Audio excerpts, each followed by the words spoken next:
ഇന്നത്തെ നമ്മുടെ ധ്യാനത്തിന് ആധാരമായി തിരഞ്ഞെടുത്തത് യോശുവയുടെ പുസ്തകം 1-ാം അധ്യായം ആദ്യത്തെ ചില തിരുവചനങ്ങളാണ്. 40 വർഷത്തെ മരുഭൂപ്രയാണത്തിൻ്റെ ദുരിതപൂർണമായ യാത്രയ്ക്കൊടുവിൽ വാഗ്ദത്ത നാട്ടിൽ ഒരു ജനതയുടെ സെറ്റിൽമെൻറ്റിൻ്റെ കഥ പറയുന്ന പുസ്തകമാണ് ബൈബിളിലെ ജോഷുവയുടെ പുസ്തകം. മോശയിലൂടെയല്ല, അത് യോശുവയിലൂടെയാണ് സാധ്യമായത്. അതുകൊണ്ട് തന്നെ ഇസ്രായേൽ ജനത്തെ സംബന്ധിച്ച് ഒരു ട്രാൻസിഷൻ പീരീഡ്, ഒരു മാറ്റത്തിൻ്റെ കാലഘട്ടമായിരുന്നു യോശുവ തുടക്കം കുറിച്ചത്. അതിനെ 1-ാമത്തെ വാക്യം ഇങ്ങനെ അടയാളപ്പെടുത്തുന്നു: യഹോവയുടെ ദാസനായ മോശയുടെ മരണശേഷം യഹോവ നൂൻ്റെ മകനായി മോശയുടെ ശുശ്രൂഷക്കാരനായ യോശുവയോട് അരുളി ചെയ്തത്. ഇങ്ങനെ പറഞ്ഞാണ് ആ ഭാഗം ആരംഭിക്കുന്നത്. യോശുവ എന്ന ഈ വ്യക്തിത്വത്തെ വേദപുസ്തകത്തിൽ നമ്മൾ ആദ്യമായി കാണുന്നത്, ആ വ്യക്തിയെ സവിശേഷമായൊരു നാമമായി അവതരിപ്പിക്കുന്നത് പുറപ്പാട് പുസ്തകം 17-ാം അധ്യായം 8 മുതലുള്ള തിരുവചനങ്ങളാണ്. റഫീദീമിൽ വെച്ച് അമാലേക്യരോട് ഇസ്രായേലിനൊരു യുദ്ധമുണ്ടായി. അമാലേക്യർ എന്ന് പറഞ്ഞാൽ അവർ ആഭിചാരത്തിൻ്റെ ദുഷ്ട സാത്താന്യ ആചാരങ്ങളുടെ ഒരു ഇടമാണ് അമാലേക്യർ. ആ ഒരു സമുദായമാണ് ഈ അമാലേക്യ സമൂഹം. അവരുമായി ദൈവജനത്തിന് ഒരു പോരാട്ടമുണ്ടായി. സാധാരണഗതിയിലുള്ള പോരാട്ടം പോലെ സുഗമമായൊരു പോരാട്ടമായിരുന്നില്ല, വല്ലാത്തൊരു പോരാട്ടമായിരുന്നു. അതുകൊണ്ട് തന്നെ പലപ്പോഴും ദൈവത്തിൻ്റെ മക്കൾ പരാജയ ഭീതി മണത്തിറങ്ങി. പോരാട്ടം കടുത്തപ്പോൾ മോശയും പരിവാരങ്ങളും നിരന്തരമായ പ്രാർത്ഥനയ്ക്ക് വേണ്ടി പിൻവാങ്ങിപ്പോയി. വേദപുസ്തകത്തിൽ സരസമായി അവതരിപ്പിക്കുന്നു, ആ തീക്ഷ്ണമായ പ്രാർത്ഥനയിൽ മോശയുടെ കൈകൾ ഉയർന്നു തന്നെയിരുന്നു. കൈകൾ തളരുമ്പോൾ പലരും അത് താങ്ങിപ്പിടിച്ചു. കാര്യം, മോശ തീക്ഷ്ണമായി പ്രാർത്ഥിക്കുമ്പോൾ ഇസ്രായേലിയർ വിജയശ്രീലാളിതരായി മുന്നോട്ട് പോയിക്കൊണ്ടേയിരുന്നു. മോശ പ്രാർത്ഥിച്ചപ്പോൾ പോരാട്ട ഭൂമിയിൽ പോരാട്ടത്തിന് നേതൃത്വം നൽകിയത് യോശുവയാണ്. അങ്ങനെയാണെങ്കിൽ മോശയുടെ പ്രാർത്ഥനയും യോശുവയുടെ പോരാട്ട വീര്യവും ഒരുമിച്ച് ചേർന്നപ്പോൾ ദൈവത്തിൻ്റെ മക്കൾക്ക് വിജയമുണ്ടായി. ഇങ്ങനെയാണ് ആദ്യമായി ജോഷുവ എന്ന വ്യക്തിത്വത്തെ ഒരു പോരാട്ട ഭൂമികയിൽ വേദപുസ്തകം അവതരിപ്പിക്കുന്നത്. രണ്ടാമതായി, വാഗ്ദത്ത നാട് എങ്ങനെയുള്ളതാണെന്ന് ഒറ്റുനോക്കുവാൻ വേണ്ടി മോശ ഇസ്രായേലിയ ഗോത്രങ്ങളുടെ നേതാക്കന്മാരെ തെരഞ്ഞെടുത്ത് പറഞ്ഞേക്കുമ്പോൾ സംഖ്യ 13-ാം അധ്യായത്തിൽ അതിൽ പ്രധാനപ്പെട്ടൊരു സാന്നിധ്യം യോശുവയുടേതായിരുന്നു. പ്രധാനപ്പെട്ട സാന്നിധ്യമെന്ന് പറയാൻ കാരണം, വാഗ്ദത്ത നാട് എങ്ങനെയുള്ളതാണ് നോക്കിക്കണ്ട് തിരിച്ചു വന്നപ്പോൾ എല്ലാവരും നിഷേധത്തിൻ്റെ വാക്കുകൾ പറഞ്ഞപ്പോൾ ധനാത്മകതയുടെ വാക്കുകൾ, വളരെ പോസിറ്റീവായി കാര്യങ്ങൾ കണ്ടത് യോശുവയും കാലേബുമാണ്. അവിടെയും ആ പേര് സവിശേഷ ശ്രദ്ധ ആകർഷിക്കുന്നു. നമ്പർ 3, സമാഗമന കൂടാരം വിട്ടുപിരിയാതെ മോശയും പരിവാരങ്ങളും അഹ്റോനും കൂട്ടരുമെല്ലാം പ്രാർത്ഥനാ നിരതരാകുന്നു. എന്നാൽ സമാഗമന കൂടാരം മോശയും അഹ്റോനും മക്കളും എല്ലാം യാഗങ്ങളും പ്രാർത്ഥനകളും നടത്തിയപ്പോൾ ആ കൂടാരത്തെ ആരാധനാ യോഗ്യമാക്കി ക്രമീകരിച്ചതിൽ പ്രധാനി യോശുവയാണ്. പുറപ്പാട് പുസ്തകം 33-ാം അധ്യായം 11 ഇങ്ങനെ വായിക്കുന്നുണ്ട്: സമാഗമനം കൂടാരം വിട്ടു പിരിയാതെ മോശയുടെ ഒപ്പം കൂടാരത്തിൽ ശുശ്രൂഷ അർപ്പിച്ചവൻ യോശുവ. അതുകൊണ്ട് ഒരു സന്ദർഭത്തിൽ അദ്ദേഹം ദൈവാലയത്തിനൊരു ശുശ്രൂഷക്കാരനായി ശുശ്രൂഷ അർപ്പിച്ചു പോന്നു. വീണ്ടും പുറപ്പാട് പുസ്തകം 24-ലും 32-ലും നമ്മൾ വായിക്കുമ്പോൾ അവിടെ കൽപ്പനകൾ വാങ്ങിക്കാൻ വേണ്ടി സീനായ് പർവ്വതത്തിൽ മോശ പോകുമ്പോൾ എല്ലാവർക്കും ഒപ്പം പോകാൻ ഉണ്ടായിരുന്നില്ല. എന്നാൽ യോശുവയ്ക്ക് മോശയോടൊപ്പം പോകുവാൻ അനുവാദമുണ്ടായിരുന്നു. മറ്റൊരർത്ഥത്തിൽ പറഞ്ഞാൽ, ഇസ്രായേലിൻ്റെ അനിഷേധ്യനായ കരിസ്മാറ്റിക് ലീഡർ, മോസസിനെ നിത്യമനുധാവനം ചെയ്ത ഏറ്റവും ശ്രദ്ധേയനായ സന്തത സഹചാരിയായ ഒരു ശുശ്രൂഷക്കാരൻ. ഇസ്രായേലിൻ്റെ നേതാവായ മോശയുടെ കാലശേഷം ഇനി ആര് എന്ന ചോദ്യത്തിന് ദൈവത്തിനൊരു മറുപേരില്ല. എന്തുകൊണ്ടെന്നാൽ ഈ വ്യക്തി ഒരു സമയത്ത് ഒരേ ശുശ്രൂഷ ചെയ്ത ആളല്ല. അദ്ദേഹം ഒരു സമയത്ത് യോദ്ധാവായിരുന്നു, മറ്റൊരു സമയത്ത് സാഹസികമായി യാത്ര ചെയ്ത് ഇസ്രായേലിൻ്റെ അനുകൂലതകൾ കണ്ടെത്തിയ വ്യക്തിയായിരുന്നു. മറ്റൊരു സന്ദർഭത്തിൽ അദ്ദേഹം ദൈവാലയത്തിലെ കപ്പ്യാരായിരുന്നു, ശുശ്രൂഷക്കാരനായിരുന്നു. മറ്റൊരു സന്ദർഭത്തിൽ അദ്ദേഹം മോശയുടെ സന്തത സഹചാരിയായിരുന്നു. ചുരുക്കി പറഞ്ഞാൽ അർപ്പിതമായ ചുമതലകൾ ഭരമേൽപ്പിതമായത് ഭാരമായി കരുതാതെ ഭരമേൽപ്പിതമായ ചുമതലകൾ എന്തും ആത്മാർത്ഥത കൊണ്ട് അടയാളപ്പെടുത്തി. അതാണ് ഈ വ്യക്തിയുടെ പ്രത്യേകത. ഭരമേൽപ്പിച്ചത് എന്തായാലും അത് ഒരേ തരത്തിലുള്ള ശുശ്രൂഷകളായിരുന്നില്ല. ഭരമേൽപ്പിച്ചതെല്ലാം അദ്ദേഹം ആത്മാർത്ഥത കൊണ്ട് അടയാളപ്പെടുത്തി. അങ്ങനൊരു വ്യക്തിത്വത്തെ കർത്താവിന് സ്വീകരിക്കാതിരിക്കാൻ കഴിയില്ല. അതുകൊണ്ട് മോശയ്ക്ക് ശേഷം യോശുവ ഒരൊറ്റ പേര്, ഒരൊറ്റ നാമം കർത്താവ് സെലക്ട് ചെയ്തത് ഈ വ്യക്തിയെയാണ്. Serving God is not always easy, but it is right. കർത്താവിനെ സേവിക്കുക എന്ന് പറഞ്ഞാൽ എളുപ്പമുള്ള കാര്യമല്ല, പക്ഷെ അത് ശരിയാണ്, അതിൽ തെറ്റില്ല, അത് ശരിയാണ്. അതുകൊണ്ട് യോശുവ ഒരുപാട് സ്നേഹത്തോടെ അഭംഗുരം ഭരമേൽപ്പിതമായ ചുമതലകൾ മികവോടും സാമർഥ്യത്തോടും അദ്ദേഹം ചെയ്തു. അതുകൊണ്ട് ദൈവത്തിന് മറ്റൊരു പേരില്ലായിരുന്നു യോശുവയെ കർത്താവ് തിരഞ്ഞെടുത്തു. ഇന്നത്തെ നമ്മുടെ ധ്യാനത്തിന് ഈ യോശുവയെക്കുറിച്ചുള്ള വിവരണം പറയുകയല്ല, മറിച്ച് യോശുവയുടെ പുസ്തകം 1-ാം അധ്യായം ആദ്യത്തെ 10 വാക്യങ്ങളിൽ ഈ വ്യക്തിയെ മോശയ്ക്ക് ശേഷം കർത്താവ് നിയോഗിക്കുമ്പോൾ ആവർത്തിച്ചാവർത്തിച്ച്, വിശിഷ്യ 4 പ്രാവശ്യം ആവർത്തിച്ചാവർത്തിച്ച് പറയുന്നൊരു ഫ്രേസ് ഉണ്ട്. ആ ഫ്രേസ് ഇങ്ങനെയാണ്: നീ ഉറപ്പും ധൈര്യവും ഉള്ളവനായിരിക്കുക.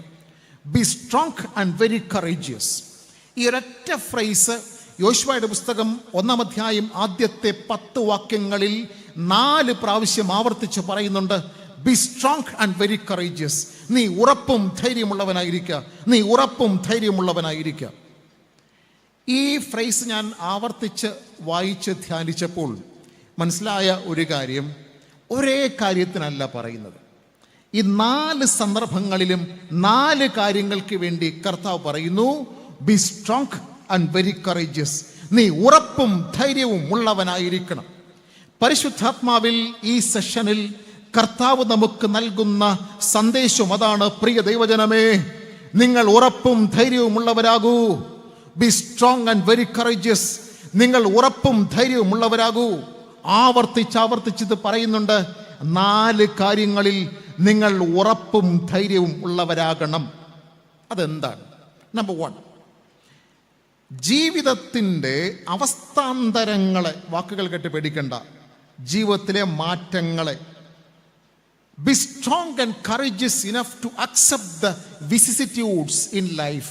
ജീവിതത്തിൽ എങ്ങനെ മാറി മാറി വരുന്ന, ചുരുക്കി പറഞ്ഞാൽ ക്ഷണിക്കപ്പെടാത്ത അതിഥിയായി ജീവിതത്തിലേക്ക് ഇരമ്പിപ്പാഞ്ഞു വരുന്ന മാറ്റങ്ങളെ സ്വീകരിക്കാൻ നിങ്ങൾ ഉറപ്പും ധൈര്യവുമുള്ളവരാകൂ. Be strong and very courageous. എന്താണത്? ഞാൻ പറഞ്ഞു, ഇസ്രായേലിയ ജനതയുടെ ജീവിതത്തെ സംബന്ധിച്ച് അവർ വല്ലാത്തൊരു ട്രാൻസിഷൻ പീരീഡിലാണ്, വല്ലാത്തൊരു മാറ്റത്തിലാണ്. എന്താണ് മാറ്റം? യഹോവയുടെ ദാസനായ മോശ മരിച്ചു. ഇങ്ങനെയാണ് ആ ഭാഗം തുടങ്ങുന്നത്.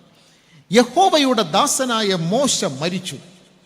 ഇനി മറ്റൊരു തലമുറ, നെക്സ്റ്റ് ജനറേഷൻ, ഒരു തലമുറ കൈമാറ്റത്തിൻ്റെ സൂചന. ഇനി മറ്റൊരു കാലം, മറ്റൊരു നാട്, മറ്റൊരു സന്ദർഭം. ഇതുവരെ, ഇന്നലെ വരെ അടിമകൾ, ഇന്നലെ വരെ യാത്രികർ, ഇന്നലെ വരെ ദേശാന്തരികൾ, ഇന്നലെ വരെ സ്വന്തമായി പുരയിടമില്ലാത്തവർ, ഇന്ന് സ്വന്തമായി പുരയിടമുള്ളവർ, സ്വന്തമായി വീടുള്ളവർ, സ്വന്തമായി അധ്വാനിക്കാൻ ഇടമുള്ളവർ, ഒരുപാട് സ്വന്തമായി അധ്വാനിക്കാൻ ഇടമുള്ളവർ, ഇങ്ങനെ എല്ലാവർക്കും സ്വന്തമായിട്ടുണ്ട്, എല്ലാം ഉണ്ട്. അതുകൊണ്ട് ഇന്നലകളിൽ നിന്ന് തീർത്തും വിഭിന്നമാണ് ഇന്നത്തെ നിങ്ങളുടെ സാഹചര്യം. പക്ഷേ ഈ മാറ്റത്തിൻ്റെ കുത്തൊഴുക്കിൽ ഇടർച്ചകൾ വരും, പതർച്ചകൾ വരും. B strong and very courageous. B strong and very courageous. ഒരു ചോദ്യം ഉയർത്തട്ടെ. മാറ്റം എന്ന ഈ വാക്ക് കേൾക്കുമ്പോൾ ഭയം തോന്നാത്തവരോട് എത്ര പേരുണ്ട്? മാറ്റം, മാറ്റം, മാറ്റം എന്ന യാഥാസത്യത്തിന് മുമ്പിൽ പതറാതെ, ഇടറാതെ, നിർഭയം നിൽക്കാൻ സമർപ്പിതർ, കാര്യശേഷിയുള്ളവർ ഇവിടെ എത്ര പേരുണ്ട്? ഒരു ഉദാഹരണം ജീവിതത്തിൽ നിന്ന് പറയാം. ബാല്യത്തിൽ നിന്ന് കൗമാരത്തിലേക്ക് നമ്മുടെ കുഞ്ഞുങ്ങൾ പ്രവേശിക്കുമ്പോൾ നമ്മൾ പേടിക്കും. കൗമാരത്തിൽ നിന്ന് യൗവനത്തിലേക്ക് പ്രവേശിക്കുമ്പോൾ അടുത്ത തരം ഭയം. അവർ വിവാഹപ്രായമാകുമ്പോൾ വീണ്ടും പേടി.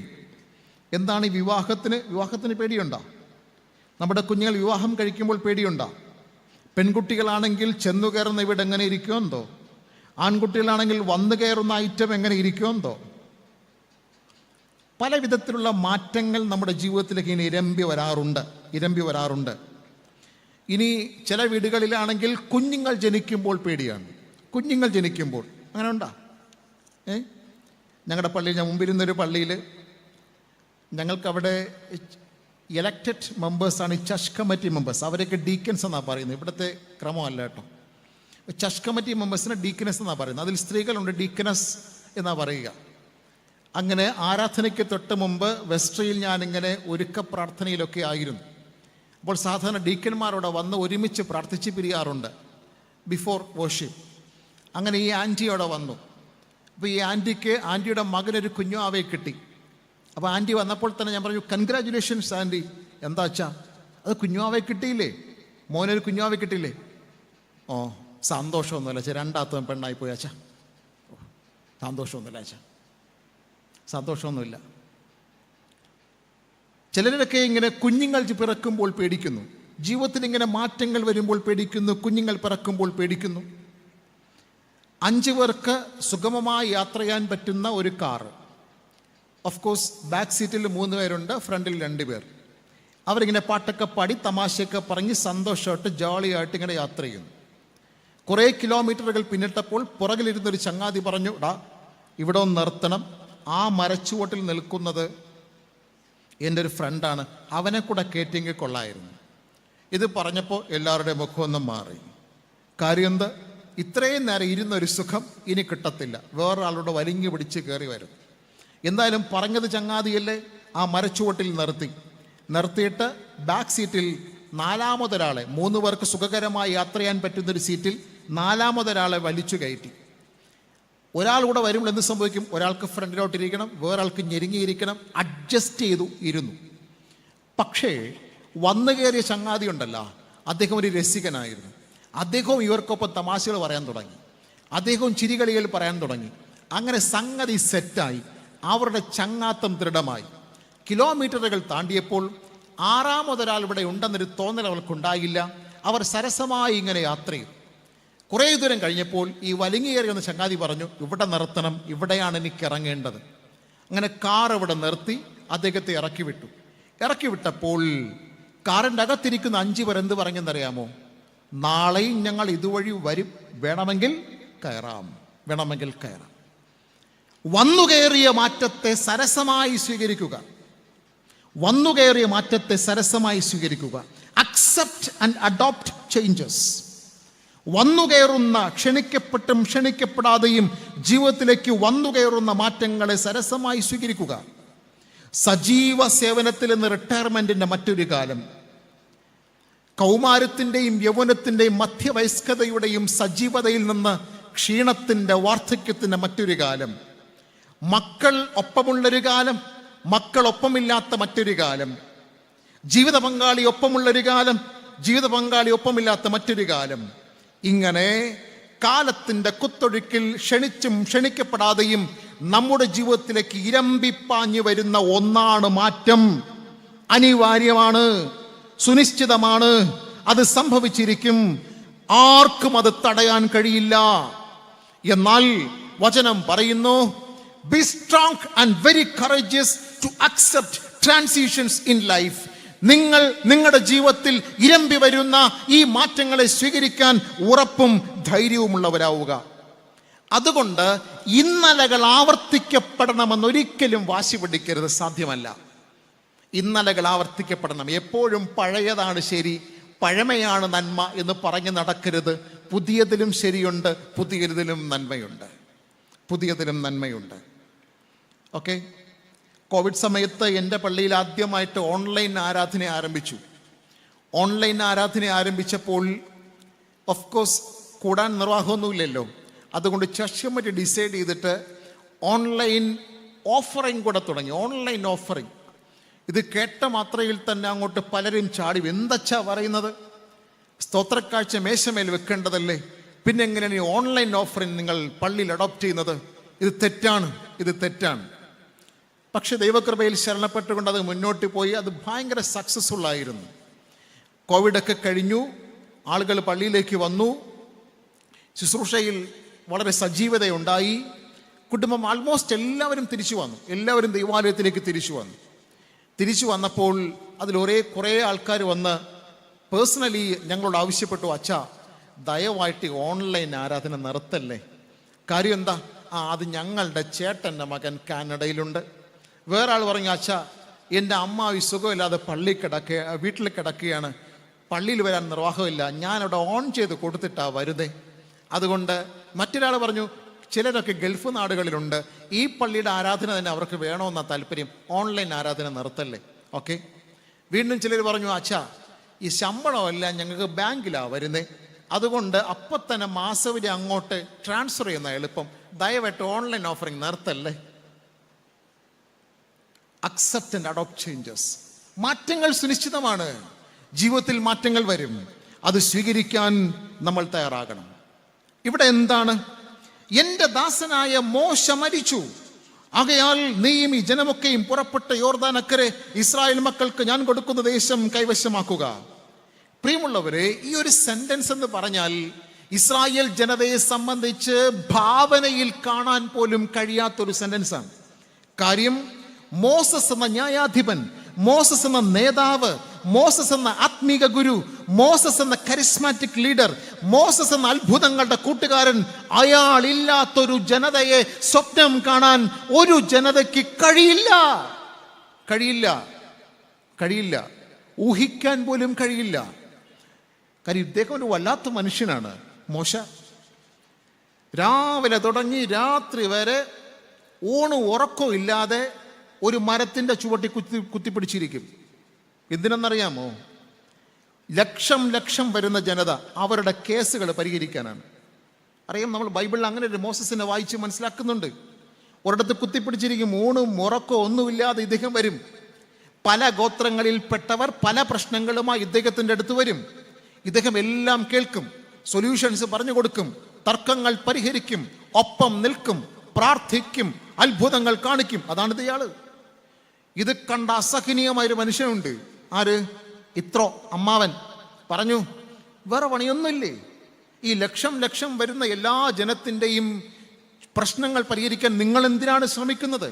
12 ഗോത്രങ്ങളിലെ 12 ലീഡേഴ്സിനെ തിരഞ്ഞെടുക്ക്, ആദ്യം അവിടെ പ്രശ്നം പരിഹരിക്കട്ടെ, അവിടെ പരിഹരിച്ചില്ലെങ്കിൽ പിന്നെ ഇവിടെ വന്നാൽ മതിയല്ലോ, നിങ്ങൾ എന്തിനാണ് എല്ലാം ഏറ്റുപിടിക്കുന്നത് എന്ന് പറഞ്ഞിട്ട് ആദ്യമായിട്ട് അധികാര വികേന്ദ്രീകരണം നടപ്പാക്കിയത് ഇത്രോയാണ്. അത് മോസസ് അക്സെപ്റ്റ് ചെയ്തു. സൗമ്യനായ മനുഷ്യൻ, ലോകത്ത് മോശയെപ്പോലെ ഇത്രയും സൗമ്യനായ ഒരു വ്യക്തി ഇല്ലെന്നാണ് അമ്മാവൻ പറഞ്ഞതുപോലും കേട്ടു. വ്യക്തി ഇല്ലെന്നാണ് ബൈബിളിൽ പറഞ്ഞിരിക്കുന്നത്. ഇതാണ് മോസസ്. പ്രിയമുള്ളവരെ, ഈ മോശ ഒപ്പമില്ലാത്തൊരു നേതൃത്വത്തെ, ഒരു ജനതയെ അവർക്ക് സ്വീകരിക്കാനും അക്സെപ്റ്റ് ചെയ്യാനും കഴിയത്തില്ല, അവർക്ക് ഊഹിക്കാൻ പോലും കഴിയില്ല. പക്ഷേ യഹോവയുടെ ദാസനായ മോശ മരിച്ചു. Accept the stark reality of Moses absence. മോശ എന്ന വ്യക്തിയില്ല എന്ന കഠിന സത്യത്തെ നിങ്ങൾ അക്സെപ്റ്റ് ചെയ്തേ പറ്റൂ. 40 വർഷത്തെ അനിശ്ചിതത്വത്തിന്റെ പ്രയാണത്തിലെ ഏക ധൈര്യം മോസസ് ആയിരുന്നു. He's no more. ഇതാണ് ഈ ഭാഗം നമ്മോട് പറയുന്നത്. പ്രിയമുള്ളവരെ, ഈ വളരെ കുഴഞ്ഞു മറിഞ്ഞൊരു സാഹചര്യത്തിലും ദി ബെസ്റ്റ് പുറത്തു കൊണ്ടുവരാൻ കർത്താവിന് കഴിയും. ഫോർ എക്സാമ്പിൾ, നിങ്ങൾ തേനീച്ചക്കൂട് കണ്ടിട്ടുണ്ടോ? നിങ്ങളൊക്കെ വീട്ടിലുണ്ടോ? തേനീച്ചക്കൂടിനെ നോക്കിയാൽ ഇങ്ങനെ തലങ്ങും വിലങ്ങും ഒരു ക്രമവും ഇല്ലാതെ ഓടുന്ന ആയിരക്കണക്കിന് തേനീച്ചകൾ അതിൻ്റെ അകത്ത്. ഈ ലോകത്ത് ഏറ്റവും ക്രമം കെട്ടൊരു സ്ഥലമുണ്ടെങ്കിൽ അത് തേനീച്ചക്കൂടാണ്.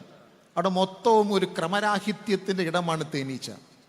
പക്ഷേ ആ തേനീച്ചക്കൂടിൻ്റെ ഉള്ളിൽ നിന്നുകൊണ്ടാണ് ഈ പ്രപഞ്ചം കനിഞ്ഞരുളിയ ഏറ്റവും മാധുര്യമുള്ള ഒരു ഭക്ഷ്യവസ്തു നമുക്ക് കിട്ടുന്നത്. അതുകൊണ്ട് God can help you to make the best out of a bad situation. ഏറ്റവും മോശമായ ഒരു സിറ്റുവേഷനിൽ നിന്ന് ദി ബെസ്റ്റിനെ പുറത്തു കൊണ്ടുവരാൻ കർത്താവിന് കഴിയും. മോശയുടെ തിരോധാനം ആ ജനതയെ സംബന്ധിച്ച് ഏറ്റവും ബാഡ് സിറ്റുവേഷനാണ്, വളരെ മോശം സിറ്റുവേഷനാണ്. പക്ഷേ അതിൽ നിന്ന് ദി ബെസ്റ്റ് കർത്താവ് പുറത്തു കൊണ്ടുവരുന്നു ത്രൂ യോശുവയിലൂടെ. അതുകൊണ്ട് ജീവിതത്തിൽ ക്ഷണിച്ചും ക്ഷണിക്കപ്പെടാതെയും അറിഞ്ഞും അറിയാതെയും നിങ്ങളുടെ ജീവിതത്തിലേക്ക് ഇരമ്പി വരുന്ന മാറ്റങ്ങളെ സ്വീകരിക്കാൻ B strong and very courageous. ഇതാണ് ഒന്നാമത്തെ പ്രസ്താവന. നമ്പർ 2, ഉറപ്പും ധൈര്യമുള്ളവരാവുക. എന്തിന്? ദൈവത്തിൻ്റെ അനന്യതയെ അംഗീകരിക്കാൻ. Be strong and very courageous to acknowledge the uniqueness of God. ദൈവത്തിൻ്റെ അനന്യതയെ അംഗീകരിക്കാൻ. വായിക്കാം യോശുവയുടെ പുസ്തകം 1, 5, 6 വാക്യങ്ങൾ. ഞാൻ മോശയോടുകൂടെ ഇരുന്നത് പോലെ നിന്നോടുകൂടെയും ഇരിക്കും. ഞാൻ നിന്നെ കൈവിടുകയില്ല, ഉപേക്ഷിക്കുകയുമില്ല. ഉറപ്പും ധൈര്യമുള്ളവനായിരിക്കുക. ഞാൻ അവർക്ക് കൊടുക്കുമെന്ന് അവരുടെ പിതാക്കന്മാരോട് സത്യം ചെയ്ത ദേശം നീ ഈ ജനത്തിന് അവകാശമായി വിഭാഗിക്കും. ഞാൻ മോശയോടുകൂടെ ഇരുന്നത് പോലെ നിന്നോടുകൂടെയും ഇരിക്കും. മാറ്റങ്ങൾ സംഭവിക്കും, സാഹചര്യങ്ങൾ അടിമുടി മാറും. പക്ഷെ മോശയോടുകൂടെ ഇരുന്നത് പോലെ നിന്നോടുകൂടെയും ഇരിക്കും. ദൈവം ഭൂത, വർത്തമാന, ഭാവി കാലങ്ങൾക്ക് അതീതം. മനുഷ്യജീവിതം സമയമെന്ന ഇഷ്ടിക കൊണ്ട് പണിതതാണ്. അതുകൊണ്ട് തന്നെ നമ്മൾ സമയത്തിൻ്റെ തടവറയിൽ ജീവിക്കുന്നവരാണ്.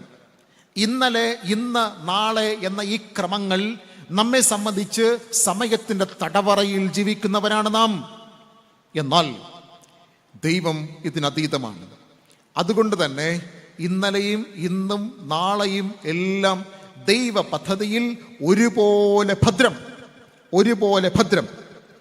പ്രിയമുള്ളവരെ, ഞാൻ മോശയോടുകൂടെ ഇരുന്നത് പോലെ നിന്നോടുകൂടെയും ഇരിക്കും എന്നാണ് പറയുന്നത്. ഞാൻ പറഞ്ഞു, ഇത് 2 കാലമാണ്, 2 വ്യത്യസ്ത കാലമാണ്. ഒരുപോലെയല്ല, സമാനതകളില്ലാത്ത 2 കാലത്തെയാണ് ആ വചനം സൂചിപ്പിക്കുന്നത്. ഞാൻ മോശയോടുകൂടെ ഇരുന്നത് പോലെ നിന്നോടുകൂടെയും ഇരിക്കും.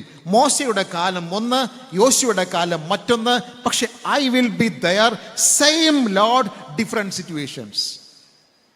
ദൈവം ഒന്ന്, ദൈവം സത്യം, ദൈവത്തിന് മാറ്റമില്ല. മനുഷ്യ ജീവിതത്തിൽ മാറ്റങ്ങളുണ്ട്. അതുകൊണ്ട് ഈ കാലഘട്ടത്തിൽ നമുക്ക് ഏറ്റെടുക്കാൻ കഴിയുന്ന ഏറ്റവും ബുദ്ധിപരമായ നിലപാട് walk with God to live out the new realities of life. ജീവിതത്തിൻ്റെ യാഥാർത്ഥ്യങ്ങളെ നേരിടാൻ, അതിൽ ജീവിക്കാൻ ദൈവത്തോടൊപ്പം നടക്കുക. ഇതാണ് ഈ ലോകത്തിൽ ഇപ്പോൾ എനിക്കും നിങ്ങൾക്കും ഏറ്റെടുക്കാൻ കഴിയുന്ന ഏറ്റവും ബുദ്ധിപരമായ നിലപാട്. എന്തുകൊണ്ട്? കർത്താവ് ഇന്നലെയും ഇന്നും എന്നും അനന്യൻ തന്നെ. ഹല്ലേലൂയ. അവൻ ഇന്നലെയും ഇന്നും എന്നും അനന്യൻ തന്നെ. പ്രിയമുള്ളവരെ, ഈ മോശയോടുകൂടെ ഇരുന്നത് പോലെ ഞാൻ നിന്നോടുകൂടെ ഇരിക്കുന്നു പറഞ്ഞല്ലോ. ഈ മോശയുടെ കാലഘട്ടത്തിലും യോശുവയുടെ കാലഘട്ടത്തിലുമുള്ള പ്രധാന വ്യത്യാസങ്ങൾ എന്ത്? ചിലത് ഞാൻ പറഞ്ഞു കഴിഞ്ഞു. ഒന്ന് അടിമത്തത്തിൻ്റെ കാലം, മറ്റൊരു സ്വാതന്ത്ര്യത്തിൻ്റെ കാലം. ഒന്ന് യാത്രയുടെ കാലം, ദേശാന്തരീയമായൊരു യാത്രയുടെ കാലം. മറ്റൊന്ന് സെറ്റിൽമെൻറ്റിൻ്റെ കാലം. ഒന്ന് സ്വന്തമായിട്ടൊന്നുമില്ലാത്ത കാലം, ഇത് സ്വന്തമായിട്ട് പുരടുള്ള കാലം. അതൊക്കെ നിൽക്കട്ടെ. ബൈബിളിൽ തന്നെ ചില വ്യത്യാസങ്ങൾ ശക്തമായി അടയാളപ്പെടുത്തുന്നുണ്ട്. ഒന്ന്, മോശയുടെ കാലഘട്ടത്തിൽ പകൽ മേഘസ്തംഭത്തിലൂടെയും രാത്രി അഗ്നിത്തൂണിലൂടെയും കർത്താവിൻ്റെ ദൃശ്യമായൊരു പ്രത്യക്ഷത ചില അടയാളങ്ങളിലൂടെ അവരെ മുന്നിൽ നിന്ന് നടത്തി. എന്നാൽ യോശുവയുടെ കാലഘട്ടത്തിൽ അഗ്നിത്തൂണുമില്ല, മേഘസ്തംഭവും ഇല്ല, യോശുവയിലില്ല. 2, എല്ലാ ദിവസവും ഇവർ ടെൻറ്റുകളിലാണ് താമസിച്ചിരുന്നത്. എവിടെയെങ്കിലും പോവും, കൂടാരമടിക്കും, അവിടെ താമസിക്കും. സംഗതി മരുഭൂമിയാണ്, സാഹചര്യം മരുഭൂമിയാണ്. അപ്പോൾ അവർക്കവിടെ പുരയിടമില്ല, കൃഷിയില്ല, വിളവില്ല, ഒന്നുമില്ല. പിന്നെ ഏക വഴി എന്ന് പറഞ്ഞാൽ കർത്താവ് ഒരു വാഗ്ദത്തം കൊടുത്തിട്ടുണ്ട്. എല്ലാ ദിവസവും രാവിലെ ആകുമ്പോൾ മുറ്റത്തിറങ്ങി നോക്കണം. അപ്പോൾ എന്താ സംഭവിക്കുക? അവിടെ എന്തോ ഇങ്ങനെ വീണ് കിടപ്പുണ്ട്, അത് പെറുക്കി തിന്നുക. എന്താ സംഭവം? എന്താണ് ആ സാധനത്തിൻ്റെ പേര്? മന്ന. ഇതെന്ന, അത് മന്ന എന്ന് കർത്താവ് പറഞ്ഞു. ഓക്കെ, മന്ന.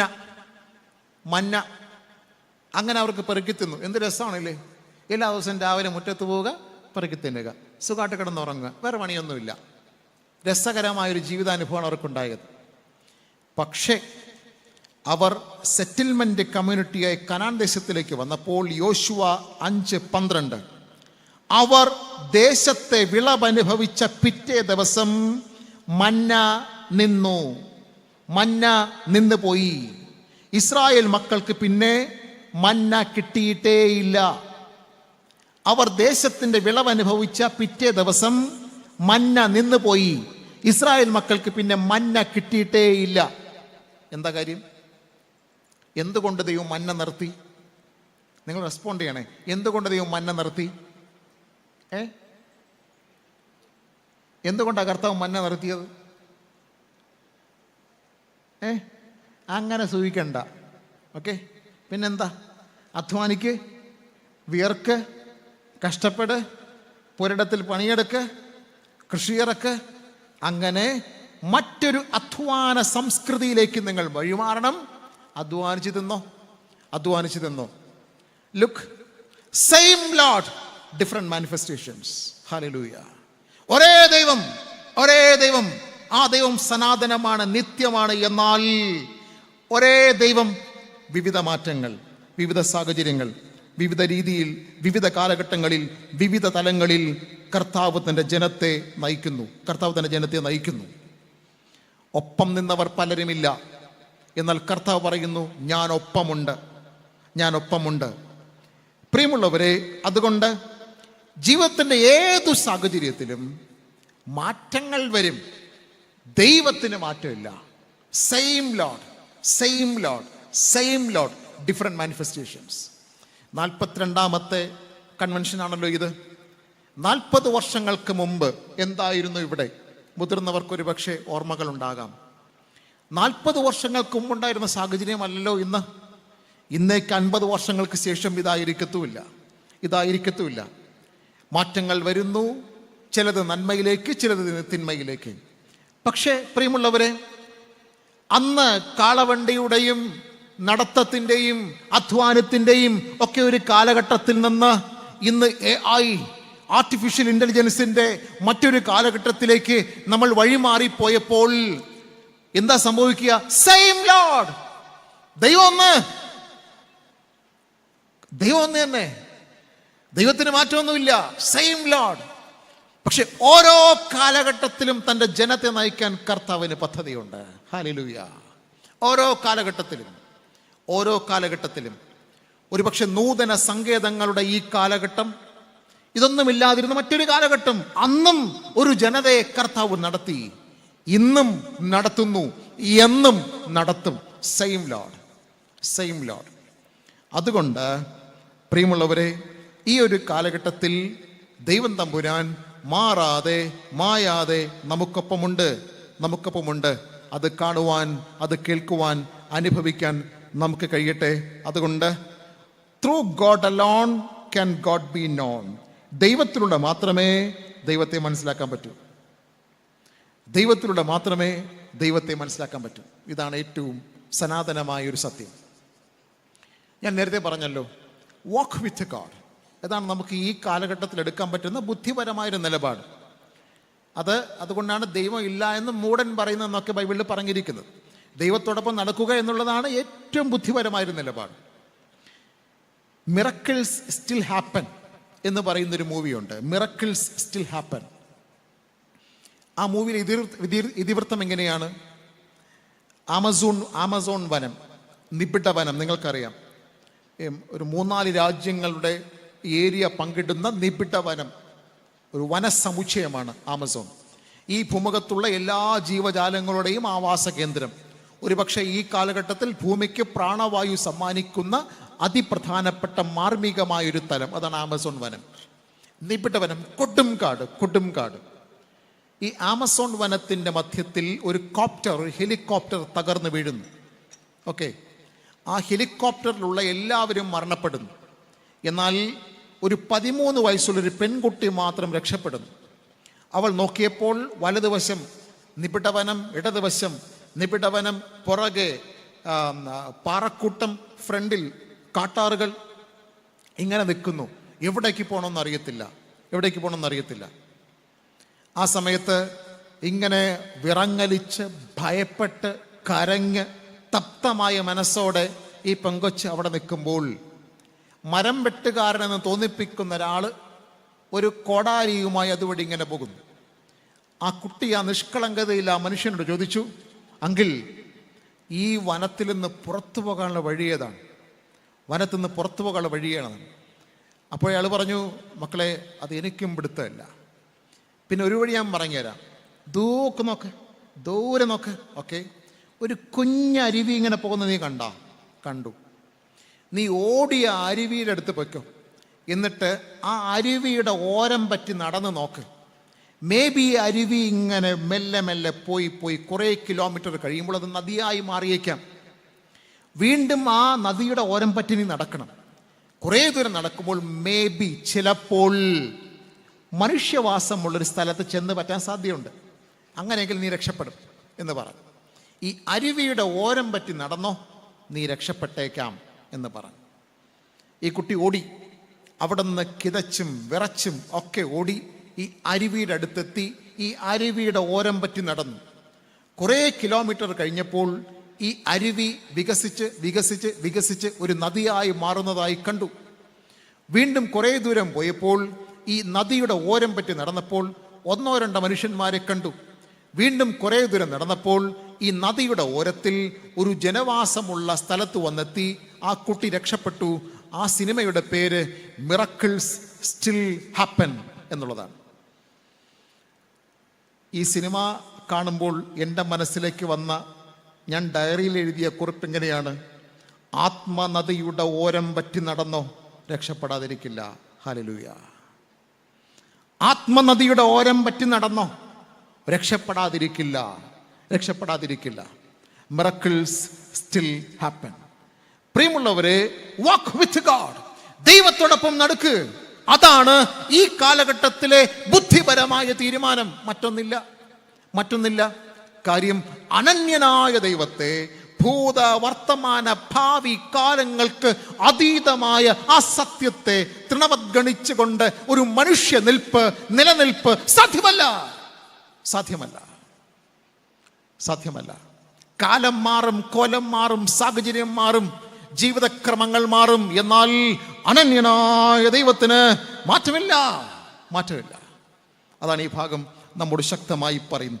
ഈ ദൈവത്തെ അറിയാനും കീഴടങ്ങാനും അനുഭവിക്കാനും be strong and very courageous. നീ ഉറപ്പും ധൈര്യവും ഉള്ളവനായിരിക്കുക. Number 3, be strong and very courageous. നാം എല്ലാവരും അനുഗ്രഹത്തിൻ്റെ കണ്ണികളാണെന്ന് അംഗീകരിക്കാൻ നീ ഉറപ്പും ധൈര്യമുള്ളവനായിരിക്കുക.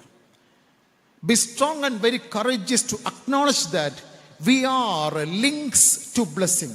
LINKS, links, അനുഗ്രഹത്തിൻ്റെ കണ്ണികളാണെന്നറിയാൻ നീ ഉറപ്പും ധൈര്യമുള്ളവനായിരിക്കുക. എന്താണ് സംഭവം? യോശുവ 1:3, ഞാൻ മോശയോട് കൽപ്പിച്ചതുപോലെ നിങ്ങൾക്ക് തന്നിരിക്കുന്നു. ഞാൻ മോശയോടുകൂടെ ഇരുന്നതുപോലെ നിന്നോടുകൂടെയും ഇരിക്കും. അടുത്ത വാക്യം 6, ഞാൻ അവർക്ക് കൊടുക്കുമെന്ന് അവരുടെ പിതാക്കന്മാരോട് സത്യം ചെയ്ത ദേശം നീ ഈ ജനത്തിന് അവകാശമായി വിഭാഗിക്കും. അത് അടിവരെ അണ്ടർസ്കോർ ചെയ്യേണ്ട ഒരു തിരുവചനമാണ്. ഞാൻ അവർക്ക് കൊടുക്കുമെന്ന് അവരുടെ പിതാക്കന്മാരോട് സത്യം ചെയ്ത ആ ദേശം നീ ഈ ജനത്തിന് അവകാശമായി നൽകും. പ്രിയമുള്ളവരെ, പഴയ നിയമ ദൈവശാസ്ത്രത്തിലെ ഒരു കീ ടേമാണ് തുടർച്ച. ഒന്നും അസ്തമിക്കുന്നില്ല, തുടരും. ഓക്കെ, ഫുൾ സ്റ്റോപ്പില്ല, തുടരും. അനുഗ്രഹത്തിന് തുടർച്ചയുണ്ട്. ഈ തുടർച്ച 1-2 പേർക്കല്ല, പിന്നെ തലമുറ താണ്ടി. വേദപുസ്തകത്തിൽ ഒരു പ്രയോഗമുണ്ട്, ഒരു പ്രയുക്തിയുണ്ട്. 1000 തലമുറ വരെ ദീർഘമാക്കും. കേട്ടിട്ടുണ്ടോ വാക്യം? 1000 തലമുറ. അതൊക്കെ വെറുതെ പറയുകയാണ്. കാവ്യമാണോ അത് കവിതയാണോ? അത് കവിതയാണോ സത്യമാണോ? വിശ്വസിക്കുന്നുണ്ട്? 1000 തലമുറ വരെ ജനിതക മാറ്റം പോലെ കൈമാറ്റം ചെയ്യപ്പെടുന്ന അനുഗ്രഹ തുടർച്ചയുണ്ട്. ബൈബിൾ തരുന്ന ഉറപ്പാണ്. 1000 തലമുറ. എന്താണ് സംഭവം? അത് പ്രിയമുള്ളവരെ, ഇവിടെയാണ് ഈ വാക്യം ഇങ്ങനെയാണ്: ഞാൻ അവർക്ക് കൊടുക്കുമെന്ന് അവരുടെ പിതാക്കന്മാരോട് സത്യം ചെയ്ത ദേശം നീ, ഈ കാലഘട്ടത്തിൽ ജീവിക്കുന്ന നീ, ഈ ജനത്തിന് അനുഗ്രഹമായി വിഭാഗിച്ചു കൊടുക്കും. ഇതാണ് എന്നെ കേൾക്കുന്ന ദൈവജനമേ, കനാൻ ദേശം എന്നൊരു ദേശം ഉണ്ടെന്നും അത് ദൈവജനത്തിന് നൽകപ്പെടുന്ന വാഗ്ദത്ത നാടെന്നും ഒരു കാലഘട്ടത്തിൽ അത് തൻ്റെ ജനത്തിന് സ്വന്തമെന്നും അവരുടെ പൈതൃകവും പ്രിവിലേജുമാണെന്നും കർത്താവ് പണ്ട് ആരോടോ പറഞ്ഞു. ആരോടായി പറഞ്ഞേ? അത് ആദ്യം പറഞ്ഞത് ആരോടാ? അബ്രഹാമിനോട്. പിന്നെ ഒന്ന് ഇരുത്തി പറഞ്ഞത് ആരോടാ? മോശയോട്. ഓക്കെ, നിങ്ങൾക്ക് കൊലപ്പെടുത്തം കിട്ടിയ ഈ പറഞ്ഞ രണ്ടെണ്ണം ഇപ്പോൾ ഇവിടെ ഇല്ല. ഓക്കെ, ഈ പറഞ്ഞ രണ്ടും ഇവിടെ ഇല്ല. അബ്രാഹവും ഇല്ല, മോശയും ഇല്ല. പിന്നെ ഇതൊന്നും അറിയാത്ത വേറൊരുത്തർ യോശുവ എന്നിട്ട് പറയാണ്, അന്ന് ഞാൻ അവർക്ക് കൊടുത്ത വാക്കില്ലേ, അത് നീ ഈ ജനത്തിന് അവകാശമായി കൊടുക്കും, നീ അവിടെ കയറ് എന്നാ പറയുന്നത്. എന്തൊരു മറിമായമാണത്, എന്തൊരു മറിമായമാണ്. പ്രിയമുള്ളവരെ, ഈ യോശുവയുടെ പുസ്തകം 1-ാമത്തെ അധ്യായം വായിച്ച് വന്നപ്പോഴേ ഈ 6-ാമത്തെ വാക്യം കഴിഞ്ഞിട്ട് എനിക്ക് വായന അങ്ങോട്ട് പോണില്ല, അവിടെ മുടക്കി നിൽക്കുകയാണ്. എന്താ കർത്താവ് ഇതിൻ്റെ അർത്ഥം? ഞാൻ നിന്റെ പിതാക്കന്മാർക്കൊരു വാക്ക് കൊടുത്തിട്ടുണ്ട്, അത് കനാൻ ദേശം നിന്റെ മക്കൾക്ക് സ്വന്തമെന്ന്. ആ വാഗ്ദത്തം നീ ഈ ജനത്തിന് അവകാശമായി കൊടുക്കും, ഈ ജനത്തിന് അവകാശമായി കൊടുക്കും. Abraham is no more, Moses is no more, നീ ഈ ജനത്തിന് അവകാശമായി കൊടുക്കും. അപ്പൊ എന്റെ ഇവരൊന്നും പ്രസക്തരല്ലേ? ഈ പറഞ്ഞ ആദ്യത്തെ ആൾക്കാരൊന്നും അപ്രസക്തരാണോ? അവർക്കെന്താ ഇതിൻ്റെ ഒരു ഭാഗ്യം കിട്ടാത്തെ? പ്രിയമുള്ളവരെ, ഈസ്റ്റ് കേരള മഹായിടവകയുടെ 42-ാമത്തെ കൺവെൻഷന് അരുണച്ചൻ എന്ന പാപിയും ഏഴയുമായ ഞാൻ ഇവിടെ നിന്ന് ഈ വചനം പ്രസംഗിക്കുന്നുവെങ്കിൽ ഞാൻ ഉറപ്പായിട്ടും വിശ്വസിക്കുന്നു, that is not my merit at all. ഇത് എൻ്റെ കഴിവോ പ്രാപ്തിയോ മെരിറ്റോ അല്ല. പിന്നെ എൻ്റെ അപ്പന്മാർക്ക് പണ്ട് കർത്താവ് ഒരു വാക്ക് കൊടുത്തിട്ടുണ്ടടാ, നിന്റെ തലമുറയിൽപ്പെട്ടവൻ ഈ മഹായിടവെന്ന് പ്രസംഗിക്കുമെന്ന്. എൻ്റെ അപ്പച്ചൻ, എൻ്റെ അപ്പൻ്റെ അപ്പൻ 52 വർഷം ഒരു പള്ളിയിൽ കപ്പ്യാരായിരുന്നു. എൻ്റെ അച്ഛൻ, എൻ്റെ പപ്പ 40 വർഷത്തെ സജീവമായ പൗരോഹിത്യ ശുശ്രൂഷയിൽ നിന്ന് വിരമിച്ചു. ഇപ്പോൾ ഇതാ ഞാൻ. അപ്പം അതുകൊണ്ട് ഒരു അനുഗ്രഹത്തിൻ്റെ തുടർച്ചയുണ്ട് കേട്ടോ. ഇന്ന് ഈ ജനം അനുഭവിക്കുന്ന സകല നന്മകൾക്കും കാരണമാര്? ഞാൻ വിശ്വസിക്കുന്നു, ഞാൻ ഇങ്ങനെ എൻ്റെ ഡയറിയിൽ എഴുതി വയ്ക്കുന്നുണ്ട്, ഇന്ന് ഞാൻ അനുഭവിക്കുന്ന അനുഗ്രഹങ്ങൾക്ക് ഞാൻ കാരണക്കാരനല്ല.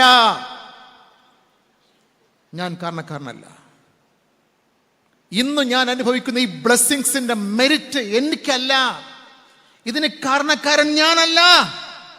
പിന്നെ തമ്പുരാൻ ആർക്കോ കൊടുത്ത വാക്കാണ്. അതുകൊണ്ട് be the links to blessing. നിങ്ങൾ അനുഗ്രഹത്തിന്റെ കാണികളല്ല, അനുഗ്രഹത്തിന്റെ കണ്ണികളാണ്. ഹല്ലേലൂയ. അനുഗ്രഹത്തിന്റെ കണ്ണികൾ. നിങ്ങൾ അനുഗ്രഹത്തിന്റെ കാണികളല്ല, കാഴ്ചക്കാരല്ല, അനുഗ്രഹത്തിന്റെ കണ്ണികളാണ്. പ്രസക്തമായൊരു ചോദ്യം ഇതാണ്. അബ്രഹാമിനാണ് കർത്താവ് ഇത് ആദ്യം വാക്ക് കൊടുത്തത്. He is no more, of course, സഹസ്രാബ്ദങ്ങൾക്ക് മുമ്പ്. പിന്നെ മോശയ്ക്കാണ് ഇരുത്തി പറഞ്ഞത്. നമുക്ക് മോശയെ ഒന്ന് പരിഗണിക്കാം. മോശയോടാണ് കർത്താവ് പറഞ്ഞത്, 400 കൊല്ലത്തെ അടിമത്തത്തിന്റെ കരാളഹസ്തത്തിൽ ഞെരിഞ്ഞ് അമർന്ന് പിടയുന്നൊരു ജനതയുണ്ട്, നീ അവരുടെ അടുത്ത് പോയി വിമോചനത്തിന്റെ കാഹളമൂതണം. ഒരു ജനത്തെ ഉണർത്തി ഉയർത്തി ഉത്കൃഷ്ടരാക്കി അറിവ് നൽകി ആവേശം നൽകി അവരെ കനാൻ ദേശത്തേക്ക് നീ ആനയിക്കണം. മരുഭൂമി പ്രതലങ്ങളിലൂടെ നടത്തി കനാൻ ദേശത്തിലേക്ക് നീ കൊണ്ടുപോകണം. അങ്ങനെ പാലും തേനും ഒഴുകുന്നൊരു ദേശം നിങ്ങൾക്ക് ഞാൻ സ്വായത്തമാക്കാൻ സമ്മാനമായി തരും. ഇത് മോശ മുഖാന്തരം കർത്താവ് കൊടുത്തൊരു വാഗ്ദത്തമാണ്. പക്ഷേ ഹി ഈസ് നോ മോർ. ആ ഒരു കഥ നിങ്ങൾക്കറിയാമല്ലോ.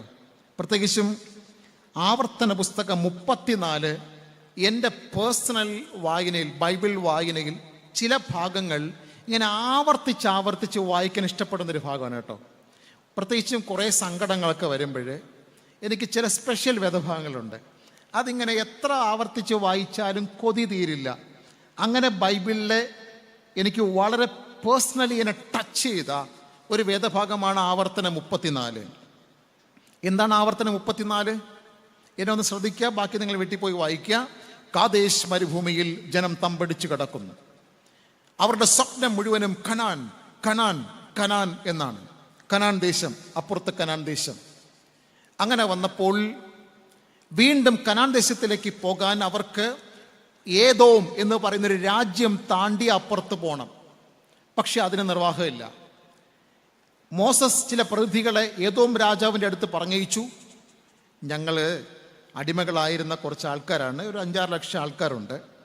കനാൻ ദേശം ദൈവം ഞങ്ങൾക്ക് തന്നിരിക്കുന്ന നാടാണ്. അവിടേക്കൊന്ന് പോകാൻ വേണ്ടി നിന്റെ നാട്ടിലൂടെ ഒരു വഴി ഞങ്ങൾക്ക് തരണം. നിന്റെ വിളവ് ഞങ്ങൾ ഉപദ്രവിക്കില്ല, അപഹരിക്കില്ല, ആടുമാടുകൾക്കോ മൃഗസമ്പത്തുകൾക്കോ ദോഷം വരുത്തില്ല, നിങ്ങളുടെ നാടിന് ഒരു കേടുപാടും സംഭവിക്കില്ല, ഞങ്ങൾ പാവപ്പെട്ടവരാണ്, സൗമ്യതയോടെ യാത്ര ചെയ്ത് അപ്പുറത്തേക്ക് പോയേക്കാം, ഒരു വഴി മാത്രം ഞങ്ങൾക്ക് തരണം. ഏദോം രാജാവ് പറഞ്ഞു, നോ, പറ്റില്ല. മോശ ദൈവത്തോട് പറഞ്ഞു, കർത്താവേ, ഏദോം രാജാവ് ഇങ്ങനെയാണ് പറയുന്നത്. മോശയുടെ പ്രതീക്ഷ എന്താണ്? ചെങ്കടലിനെ നിസ്സാരമായി പിളർന്ന് പാതയൊരുക്കിയ ദൈവം, പാറയെ പിളർന്ന് ജലരാശിയെ ഉണർത്തിയ കർത്താവ്, മഞ്ഞ പൊഴിപ്പിച്ച് ജനത്തെ പരിപോഷിപ്പിച്ച ദൈവം, ഏദോം രാജാവോ നിസ്സാരം. പക്ഷെ ദൈവം പറഞ്ഞു, ഏദോം രാജാവിനെ തൊടാൻ പോണ്ട, നീ വേറെ വഴിയെ പൊയ്ക്കോ. അങ്ങനെ വീണ്ടും യാത്ര ഡിലേ ആയി. പ്രിയമുള്ളവരെ, എല്ലാ തടസ്സങ്ങളും തോൽപ്പിക്കാനുള്ളതല്ല കേട്ടോ. ജീവിതത്തിൽ നമ്മൾ നേരിടുന്ന എല്ലാ തടസ്സങ്ങളും തോൽപ്പിക്കാനുള്ളതല്ല, ചിലതൊക്കെ വഴിമാറി പോകാനുള്ളതാണ്. അങ്ങനെ വഴിമാറിപ്പോകാൻ പറഞ്ഞു, വീണ്ടും ഡിലേ ആയി. അങ്ങനെ ഈ ജനത ഒരിടത്ത് ഇങ്ങനെ തമ്പടിച്ച് കിടക്കുമ്പോൾ കർത്താവ് മോസസിനോട് പറഞ്ഞു, മോസസ്, നബോ പർവ്വതത്തിൽ പിസ്ഗ കൊടുമുടിയിലേക്ക് നീ ഒന്ന് വരണം. നബോ പർവ്വതം, അതിലൊരു പിസ്ഗ മലമുകൾ, കൊടുമുടിയിലേക്ക് നീ ഒന്ന് വരണം. മോസസ് ദൈവം പറഞ്ഞ കേട്ട മാത്രയിൽ വേച്ച് നെബോപ്പർ 120 വയസ്സായി. നെബോ പർവ്വതവും കയറി പിസ്ഗായുടെ കൊടുമുടിയിലും എത്തി. എന്നിട്ട് കർത്താവ് മോസസിനോട് പറഞ്ഞു, ദാ ആ സ്ഥലം നീ കണ്ട, ആ ദൂരെ കാണുന്ന പച്ചപ്പ് നീ കണ്ടു, കൊള്ളാമോ? കൊള്ളാം. ഇഷ്ടപ്പെട്ടു. ഓക്കെയാണ്. അങ്ങനെയാണെങ്കിൽ മോനെ, ഇതാണ് ഞാൻ നിനക്ക് നിന്റെ മക്കൾക്ക് വാഗ്ദത്തം ചെയ്തിരിക്കുന്ന പാലും തേനും ഒഴുകുന്ന കനാൻ ദേശം. ഇതാണ്. നിനക്ക് ഓക്കെയാണോ ദൈവമേ? ഇഷ്ടപ്പെട്ടു കർത്താവേ. കൊള്ളാം ദൈവമേ. എന്നാ നീ അവിടെ പോവില്ല. നീ അവിടെ പോവില്ല എന്ന്. പിന്നെ യോശുവ ആ ജനത്തെ അപ്പുറത്തോട്ട് നയിക്കും. ഞാനോ? അത് ഇവിടെ വെച്ച് നീ എൻ്റെ സന്നിധി വരണം. ഓക്കെ. കർത്താവെ, കനാൻ ദേശത്തെക്കുറിച്ചാണ് കഴിഞ്ഞ 40 വർഷം ഞാൻ പ്രസംഗിക്കുന്നത്. വാഗ്ദത്ത നാടുണ്ട്, പാലും തേനും ഒഴുകുന്ന ദേശമാണ്, ഇസ്രായേൽ മക്കൾ അവിടെ കൊണ്ടുപോകുമെന്നാണ് കഴിഞ്ഞ 40 കൊല്ലം ഞാൻ പ്രസംഗിക്കുന്നത്.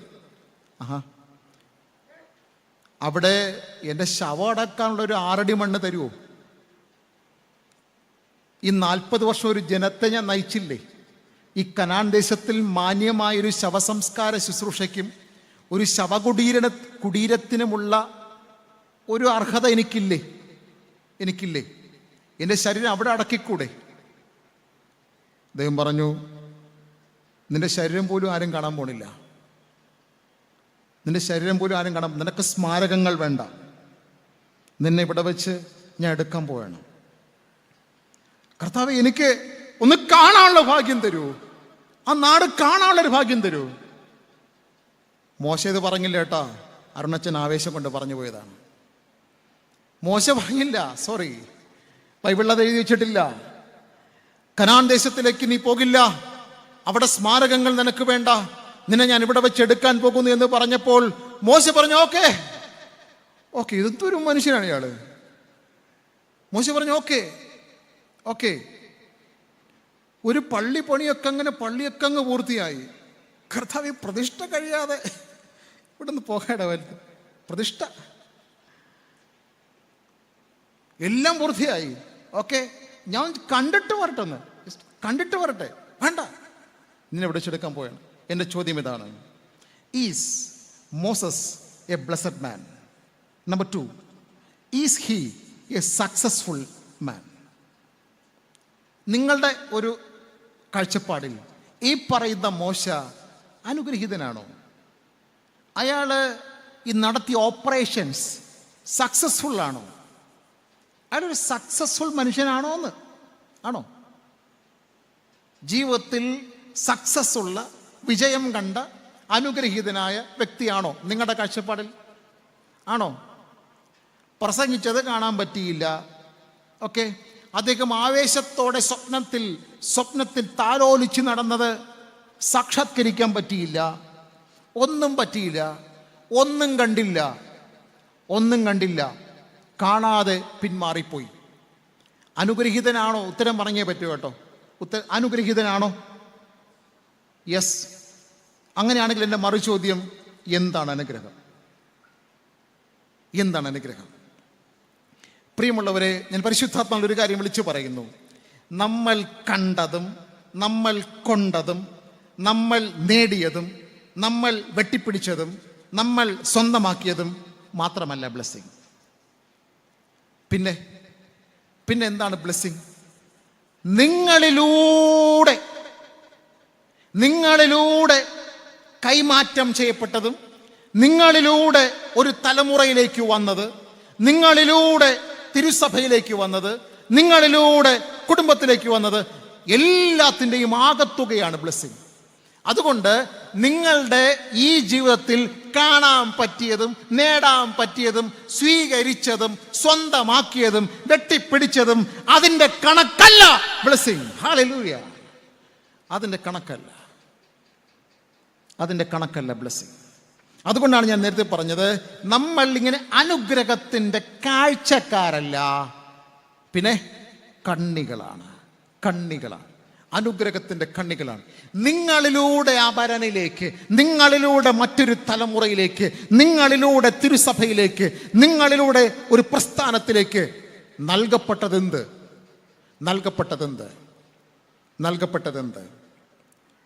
അതുകൊണ്ട് എന്നെ കേൾക്കുന്ന ദൈവജനമേ, നമ്മളിലൂടെ നൽകപ്പെടാൻ ഒരുപാട്. മോശ സ്വർഗത്തിൽ പോയി കേട്ടോ. മോശ പിന്നത്തേതിൽ കനാൻ ദേശത്തിലേക്ക് വന്നു എന്നാണ് എൻ്റെ വിശ്വാസം. കാര്യം മറുരൂപ മലയിൽ വെച്ച് കർത്താവിന് പ്രത്യക്ഷപ്പെട്ടപ്പോൾ മോശയും ഏലിയാവും ഉണ്ടായിരുന്നു. മറുരൂപ മല, ഐ തിങ്ക്, ഞാൻ വിശുദ്ധ നാട്ടിൽ പോയിട്ടില്ല, ഞാൻ വിശ്വസിക്കുന്നു അത് ഈ കനാൻ ദേശത്തിൻ്റെ ഭാഗമാണ്. അങ്ങനെ പിന്നത്തേതിൽ മോസസ് വന്നിട്ടുണ്ടാകണം. മോശ സ്വർഗത്തിൽ പോയി എന്നുള്ളതിൻ്റെയും തെളിവ് അതാണ്. സ്വർഗത്തിലുണ്ടാൾ. യെറ്റ് ഈ ലോകത്ത് തൻ്റെ ജനതയ്ക്കൊപ്പം അവിടെ പോകാനും കഴിഞ്ഞില്ല, അവിടെ പ്രധാനമന്ത്രിയാകാനും കഴിഞ്ഞില്ല, അവിടെ സ്മാരകമുണ്ടാക്കാനും കഴിഞ്ഞില്ല, വേറൊന്നിനും കഴിഞ്ഞില്ല. പക്ഷേ അയാളൊരു ബ്ലെസ്ഡ് മാനാണ്, അനുഗ്രഹീതനാണ്, സക്സസ്ഫുള്ളാണ്. കാരണം അദ്ദേഹം കൈക്കൊണ്ട, നേടിയെടുത്ത അനുഗ്രഹത്തിൻ്റെ കണക്കിലല്ല, അയാളിലൂടെ കൈമാറ്റം ചെയ്യപ്പെട്ട ബൃഹത്തായ ഒരു അനുഗ്രഹ സംസ്കൃതിയിൽ അദ്ദേഹം സ്മരിക്കപ്പെടും. ഈ കോവിഡ് കാലത്തെ നമ്മൾ എപ്പോഴും കേട്ടൊരു ഫ്രൈസാണ് ബ്രേക്ക് ദ ചെയിൻ. കേട്ടിട്ടുണ്ടല്ലോ, ബ്രേക്ക് ദ ചെയിൻ. എവിടെ പോയാലും എഴുതി ബ്രേക്ക് ദ ചെയിൻ. എന്താണ് ഈ ബ്രേക്ക് ദ ചെയിൻ? എൻ്റെ ദേഹത്ത് ഒരു രോഗാണു പറ്റി, അങ്ങനെയാണെങ്കിൽ മാസ്ക് ഇട്ട്, ഗ്യാപ്പിട്ട്, സോപ്പിട്ട് മാറി നിൽക്ക്. കാര്യം നിന്റെ ശരീരത്തിൽ ബാധിച്ച രോഗാണു അടുത്ത അപരനിലേക്ക് പോകരുത്, അടുത്ത ആളിലേക്ക് പോകരുത്, ക്വാറന്റൈനിലേക്ക് പൊയ്ക്കൊള്ളണം. മാറി നിൽക്ക്. നിനക്ക് ഒരു രോഗാണു ബാധിച്ചു, അത് അടുത്ത ആളിലേക്ക് പകരരുത്. Break the chain. അവിടെ വെച്ചങ്ങ് നിർത്തിയേക്കണം. ഞാൻ പറയട്ടെ, ഇത് അപകടം പിടിച്ചൊരു ആത്മീകമായി അപകടം പിടിച്ചൊരു ഫ്രൈസാണ്. കാര്യം എന്നിൽ തുടങ്ങി എന്നിൽ അവസാനിക്കുന്ന നേട്ടങ്ങളുടെ പേര് ബ്ലെസ്സിങ് എന്നല്ല, അനുഗ്രഹമൊന്നല്ല. അനുഗ്രഹം ആകണമെങ്കിൽ it is not break the chain but rather be the chain. അനുഗ്രഹത്തിന്റെ കണ്ണിയാക്. നിന്നിൽ തുടങ്ങി നിന്നിലൂടെ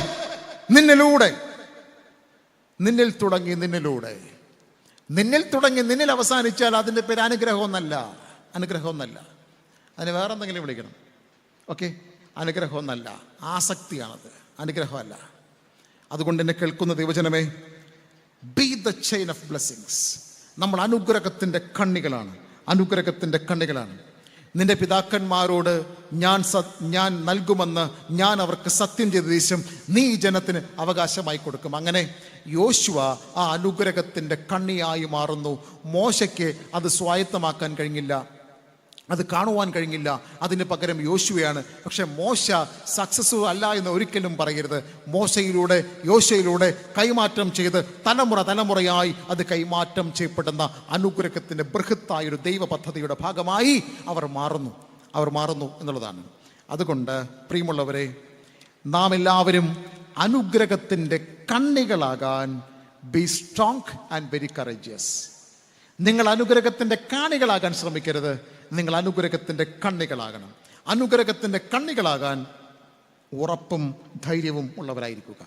നമ്പർ 4, ഏറ്റവും ഒടുവിലായി ഈ ഭാഗത്ത് പറയുന്ന ഏറ്റവും ഒടുവിലത്തെ ഒരു കാര്യം, be strong and very courageous. ആത്മീകതയുടെ അനിവാര്യതകളെ അംഗീകരിക്കാൻ, to accept the necessities of spirituality, be strong and very courageous. ആത്മീയതയുടെ അനിവാര്യതകൾ എന്ന് പറഞ്ഞാൽ എന്താണ്? ഒഴിച്ചുകൂടാൻ പാടില്ലാത്ത ചില കാര്യങ്ങളുണ്ട്. നിങ്ങൾ വിശ്വാസിയാണോ? നിങ്ങൾ ക്രിസ്ത്യാനിയാണോ? നിങ്ങൾ ദൈവഭക്തരാണോ? നിങ്ങൾ കർത്താവിന് വേണ്ടി നിലകൊള്ളുന്നവരാണോ? നിങ്ങളുടെ ജീവിതത്തിൽ ഒരിക്കലും മാറ്റപ്പെടാൻ കഴിയാത്ത, ഒരിക്കലും മായ്ക്കാൻ കഴിയാത്ത, ഒരിക്കലും മാറ്റി നിർത്താൻ കഴിയാത്ത എസ്പെഷ്യലി 2 കാര്യങ്ങളുണ്ട്. അത് ഏറ്റെടുക്കാൻ, ഒരിക്കലും മാറ്റി നിർത്താൻ കഴിയാത്ത 2 കാര്യങ്ങൾ ഏറ്റെടുക്കാൻ നിങ്ങൾ ഉറപ്പും ധൈര്യമുള്ളവരാകണം. എന്താണത്? വായിക്കാം. യോശുവയുടെ പുസ്തകം 1:7 മുതൽ താഴോട്ട്. എൻ്റെ ദാസനായ മോശ നിന്നോട് കൽപ്പിച്ചിട്ടുള്ള ന്യായപ്രമാണം അനുസരിച്ച് നടക്കേണ്ടതിന് നല്ല ഉറപ്പും ധൈര്യവും ഉള്ളവനായിരിക്കുക. നീ ചെല്ലുന്നിടത്തൊക്കെയും നീ ശുഭമായിരിക്കേണ്ടതിന് അത് വിട്ട് ഇടത്തോട്ടോ വലത്തോട്ടോ മാറരുത്. ഈ ന്യായപ്രമാണ പുസ്തകത്തിലുള്ളത് നിന്റെ വായിൽ നിന്ന് നീങ്ങിപ്പോകരുത്. അതിലെഴുതിയിരിക്കുന്നത് പോലെയൊക്കെയും പ്രമാണിച്ച് നടക്കേണ്ടതിന് നീ രാവും പകലും അത് ധ്യാനിച്ചു കൊണ്ടേയിരിക്കണം. എന്നാൽ നിന്റെ പ്രവൃത്തി സാധിക്കും, നീ കൃതാർത്ഥനായിരിക്കും. നിന്റെ ദൈവമായ യഹോവ നീ പോകുന്നിടത്തൊക്കെയും നിന്നോട് കൂടെ ഉള്ളത് കൊണ്ട് നീ ഉറപ്പും ധൈര്യവും ഉള്ളവനായിരിക്കുക. 2 കാര്യങ്ങളാണ് ഇവിടെ പറയുന്നത്. ആത്മീകമായ അനിവാര്യതകൾ. നമ്പർ 1, സാന്നിധ്യം. നമ്പർ 2, വചനം. ഇത് 2ഉം സ്വീകരിക്കാൻ, ഏറ്റെടുക്കാൻ നിങ്ങൾ ഉറപ്പും ധൈര്യമുള്ളവനായിരിക്കാം. ഇത് 2ഉം കൂടാതെ ഒരു ക്രൈസ്തവ ജീവിതം സാധ്യമല്ല. 1, സാന്നിധ്യം. നിന്റെ ദൈവമായ യഹോവ നീ പോകുന്നിടത്തൊക്കെയും നിന്നോട് കൂടെ ഉള്ളത് കൊണ്ട് B strong and very courageous. സാന്നിധ്യം. പ്രിയമുള്ളവരെ, നമ്മൾ മനസ്സിലാക്കേണ്ട ഒരു പ്രധാനപ്പെട്ട ഒരു കാര്യം, യോശുവ ഈ നേതൃധാരയിലേക്ക് വരുമ്പോൾ കർത്താവ് വാഗ്ദത്തം ചെയ്യുന്ന അതിപ്രധാനപ്പെട്ട ഒരു കാര്യമാണ് സാന്നിധ്യം. പണ്ട് മോശ പുറപ്പാട് പുസ്തകം 33-ാം അധ്യായത്തിൽ ഈ കാളക്കുട്ടിയൊക്കെ ഉണ്ടാക്കി ആകമാനം ചളങ്കൊളായ ഒരു സാഹചര്യം അവിടെ ഉണ്ടായിരുന്നു. അപ്പോൾ ഇനി എന്ത് എന്നൊരു ചോദ്യം അവിടെ ഉയർത്തപ്പെട്ടു. മോശയും മനസ്സൊക്കെ തകർന്നു. ആ സമയത്ത് മോശ പ്രാർത്ഥിക്കുന്നൊരു ദൈവമേ, നിന്റെ സാന്നിധ്യം ഞങ്ങളോടുകൂടെ പോരുന്നില്ല എങ്കിൽ ഞങ്ങളെ പറഞ്ഞേക്കരുത്. അതുകൊണ്ട് essentially we need your presence.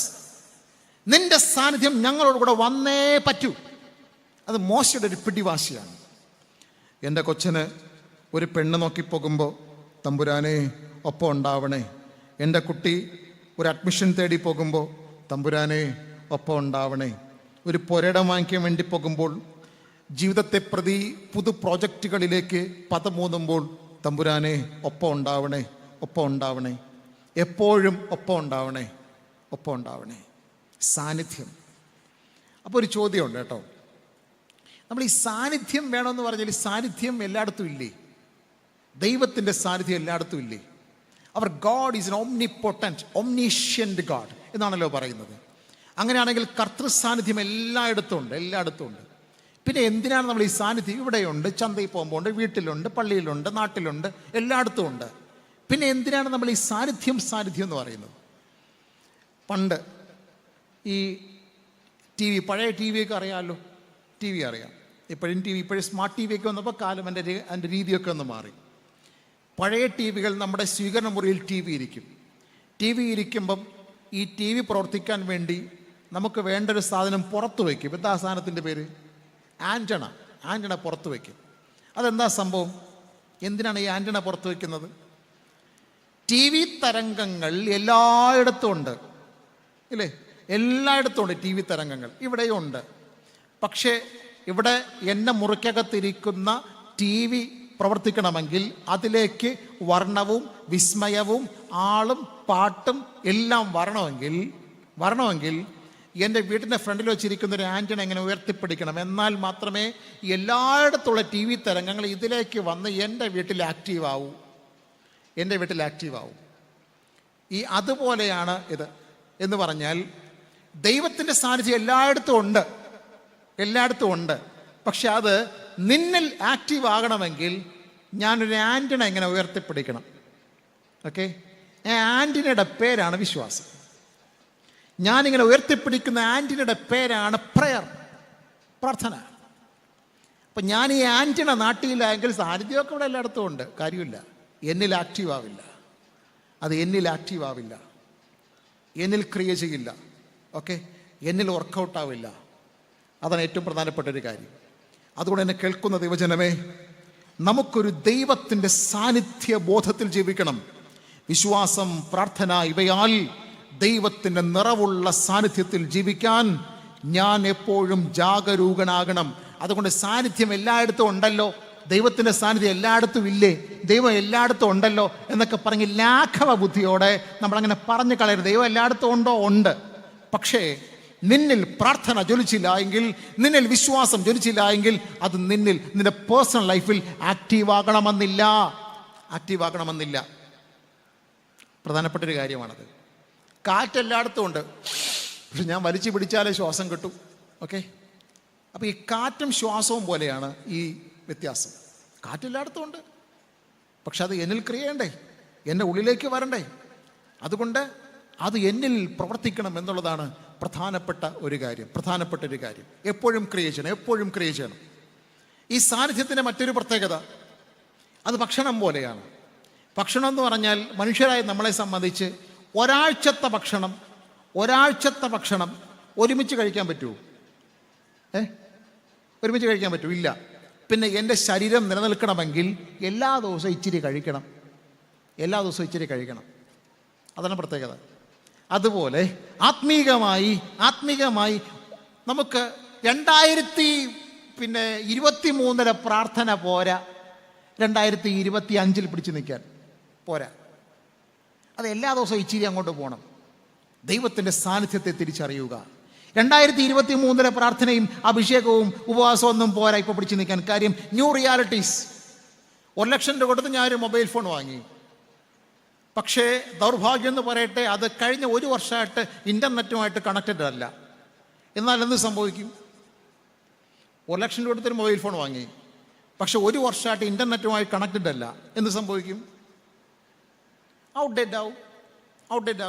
Outdate ആയെന്ന് പറഞ്ഞാൽ എന്താ പ്രശ്നം? ഔട്ട്ഡേറ്റഡ് ആവുക എന്ന് പറഞ്ഞാൽ അത് ഇപ്പോൾ അവൈലബിൾ ആയിട്ടുള്ള ഫങ്ഷൻസ് എനിക്ക് കിട്ടില്ല. നമ്പർ 2, ഇപ്പോഴുള്ള ചലഞ്ചസ് നേരിടാൻ എൻ്റെ മൊബൈൽ പ്രാപ്തമല്ല. ഓക്കെ, ഇപ്പോഴത്തെ ന്യൂ അപ്ഡേഷൻസ് കിട്ടില്ല. ഇപ്പോഴത്തെ ചലഞ്ചസ് നേരിടാൻ എൻ്റെ മൊബൈൽ പ്രാപ്തമല്ല. അതുപോലെ ഇന്ന് പ്രാർത്ഥിച്ചില്ല എങ്കിൽ ഇന്നത്തെ സ്പിരിച്വൽ അനോയിൻമെൻറ്റ്, ഇന്നത്തെ സ്പിരിച്വൽ അപ്ഡേഷൻ കിട്ടില്ല. നമ്പർ 2, ഇന്നത്തെ ചലഞ്ചസ് നേരിടാൻ ഇന്നലത്തെ പ്രാർത്ഥന പോരാ. സാന്നിധ്യം അത് ദൈനംദിനം നമ്മിൽ വളരേണ്ട ഒരു ആത്മബോധമാണ്. സാന്നിധ്യം അതുണ്ടാകണം. ഏറ്റവും പ്രധാനപ്പെട്ട ഒരു കാര്യം. 3 കുട്ടികൾ ഒരു ഗുരുവിൻ്റെ അടുത്ത് വന്നു. ഗുരു 3 പിള്ളേർക്കും 3 മാമ്പഴം കൊടുത്തു. എന്നിട്ട് പറഞ്ഞു, ആരും അറിയാത്ത സ്ഥലത്ത് പോയി ഈ മാമ്പഴം കടിച്ചു പറിച്ച് തിന്നണം. അതിലൊരു കുസൃതിക്കുട്ടനുണ്ടായിരുന്നു. അവന് ഒറ്റ ചാട്ടത്തിൻ്റെ ഗുരുവിൻ്റെ ബാക്കിൽ വന്നു, കുത്തിപ്പിടിച്ചിരുന്നു, മാമ്പഴം തിന്നു. മറ്റൊരു കുട്ടി ഈ മാമ്പഴം കൊണ്ട് ഒരൊറ്റ ഓട്ടം. ഓടി ഓടി ഓടി ഓടി ഏതൊരു കുറ്റിച്ചെടിയുടെ മറവിലിരുന്നു കൊണ്ട് മാമ്പഴം തിന്നു. മൂന്നാമത്തെ കൊച്ചനും മാമ്പഴം കണ്ടോടി. ഓടി ഓടി ഓടി ഓടി തിരിച്ച് ഗുരുവിൻ്റെ അടുത്ത് വന്നപ്പോൾ ഒരു കടി പോലും കടിച്ചിട്ടില്ല. അപ്പോൾ ഗുരു ചോദിച്ചു, എന്താ കുട്ട, ഒരു കടി പോലും കടിക്കാതെ മാമ്പഴം അതേപാടിരിപ്പുണ്ടല്ല, എന്തു പറ്റി? അത് ആരും കാണാത്തൊരു സ്ഥലം കണ്ടെത്താൻ പറ്റിയില്ല. അതെന്താ? ഏതോ 2 കണ്ണുകൾ എന്നെ എപ്പോഴും പിന്തുടരുന്നു എന്നൊരു തോന്നൽ. ഗുരു അവനെ ചേർത്ത് പിടിച്ചു, ഉമ്മ കൊടുത്തു, എന്നിട്ട് പറഞ്ഞു, എടാ കൊച്ച, നിനക്കാണ് യഥാർത്ഥത്തിൽ ദൈവാനുഭവം ഉള്ളത്. ഏതോ 2 കണ്ണുകൾ എന്നെ നിത്യം പിന്തുടരുന്നു എന്നൊരു തോന്നൽ. സാന്നിധ്യം. രണ്ടാമത്തെ അനിവാര്യ വചനം. മോശ മുഖാന്തരം നൽകപ്പെട്ട വചനം രാവും പകലും ധ്യാനിക്കണം. ഇടത്തോട്ടോ വലത്തോട്ടോ മാറരുത്. അങ്ങനെ നീ ചെയ്താൽ നീ ചെയ്യുന്നതൊക്കെയും സാർത്ഥകമാകും, സക്സസ് ആകും, കൃതാർത്ഥനാകും, ശുഭകരമാകും. രാവും പകലും നീ അത് ധ്യാനിക്കണം എന്ന് പറയുന്നു. രാവും പകലും നീ വിശദീകരിക്കാൻ സമയം പോരാ, അതുകൊണ്ട് ഞാൻ വിശദീകരിക്കുന്നില്ല. ഒരൊറ്റ ചോദ്യം മാത്രം ഞാൻ ചോദിച്ചു കൊള്ളട്ടെ. Benefits of reading Bible daily 5 എണ്ണം പറയാമോ? എല്ലാ ദിവസവും വേദപുസ്തകം വായിക്കുന്നത് കൊണ്ടുള്ള നേട്ടങ്ങൾ 5 എണ്ണം പറയാമോ? നമ്പർ 1, വായിക്കുന്നവർക്കേ പറയാൻ പറ്റൂ.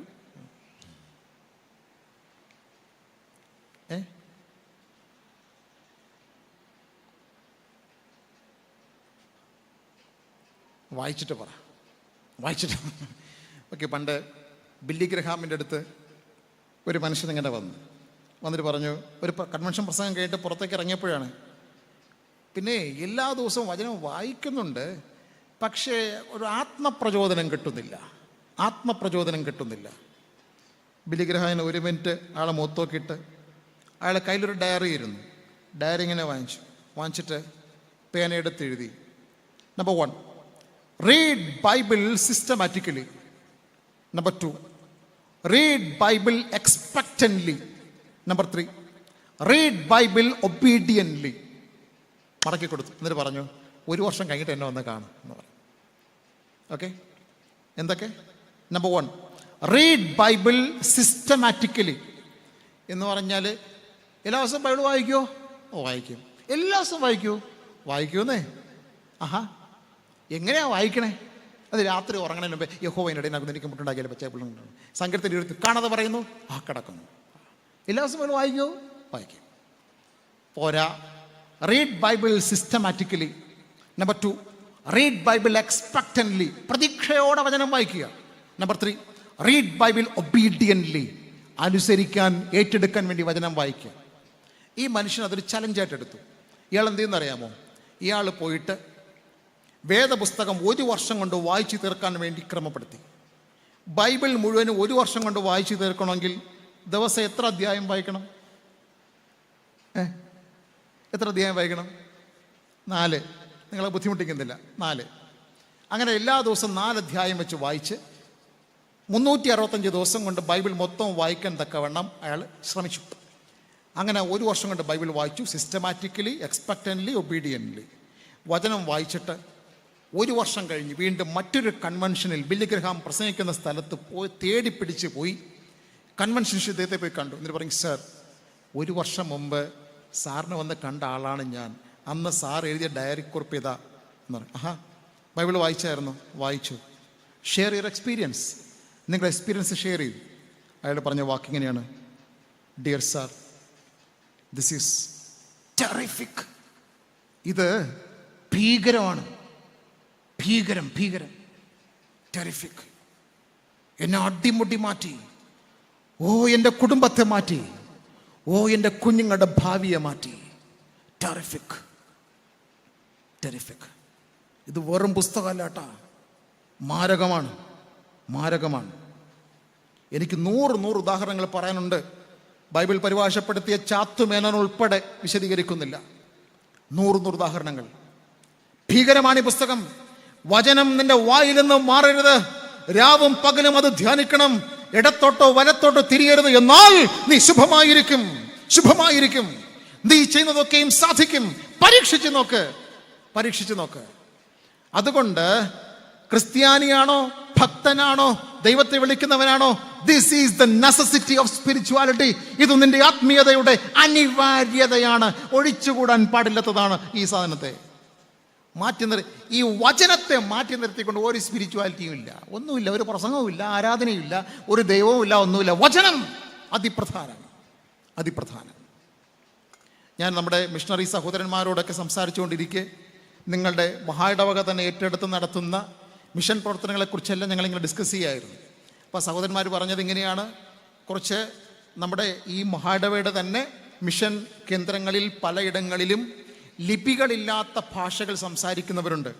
അവർക്കായിട്ട് ഞങ്ങൾ വേദപുസ്തകം വിവർത്തനം ചെയ്യാൻ, അവരുടെ സംസാര ഭാഷയിലേക്ക് വേദപുസ്തകം വിവർത്തനം ചെയ്യാനുള്ള പ്രോജക്റ്റുകളുമുണ്ട് എന്നൊക്കെയാണ് പറഞ്ഞത്. എന്തു സന്തോഷം അത്, എന്ത് സന്തോഷം! മഹായിടവ ഏറ്റെടുത്ത് നടത്തുന്ന ഒരു ജൈത്രയാത്രയാണത്, സുവിശേഷത്തിൻ്റെ ജൈത്രയാത്ര. എന്തു സന്തോഷമാണത്! വചനത്തെ പരമാവധി ഇടങ്ങളിലേക്ക് എത്തിക്കുക എന്ന് പറയുന്നത്.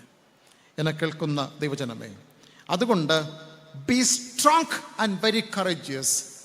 ദൈവത്തിൻ്റെ സാന്നിധ്യത്തെയും ഈ വചനത്തെയും ഏറ്റെടുക്കാൻ B strong and very courageous.